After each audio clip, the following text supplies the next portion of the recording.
name is Rob Miller, and I farm southeast of Lewiston by about 5 miles. We run a family dairy farm primarily, but we also farm cash, alfalfa, and soybeans on our acres that we raise.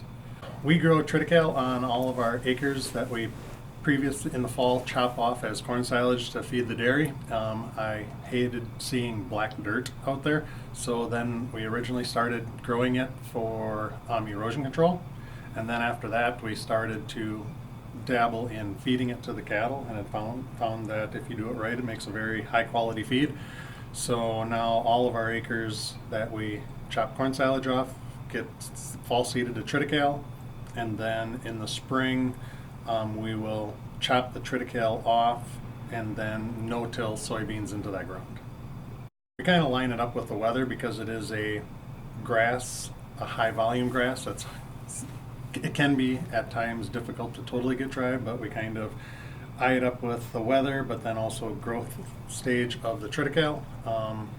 When you can just first see a couple beards starting to stick out of the top, that is typically when that's the highest quality and highest volume. So we cut it with a mower, and then we tet it a couple hours later so that it dries more consistently. And then after it dries down to the moisture that we want, we will run a merger through it to get it ready for the chopper, and we'll chop it, haul it, put it in bunkers, pack it, and cover it with plastic.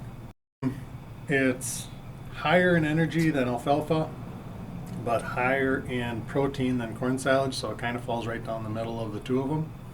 So, and it typically runs higher in digestibility than alfalfa and corn silage.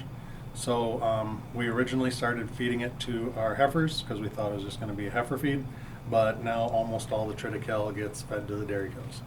The primary visual that you can see is less erosion, but you also notice that in heavy rain events, water doesn't pool in those acres, like it infiltrates better.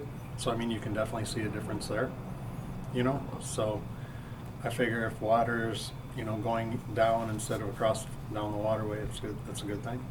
Depending upon what you're doing it for, if you're doing it for feed quality, varieties do make a big difference. So make sure you check out the varieties that are available and what your intended purpose with them are, first, and then start. I mean, we've been doing it since the mid '90s. So just start, and you're going to learn. And some years, don't get frustrated if you have a bad year initially, but there are definitely learning curves. I mean, each year we try adding more cover crop acres every year. So just start small and keep working your way up. So, and this way, if you just jump into it and your first year doesn't turn out well, it can be kind of disheartening. So just start small, and as you get more comfortable with it, then keep increasing your acres.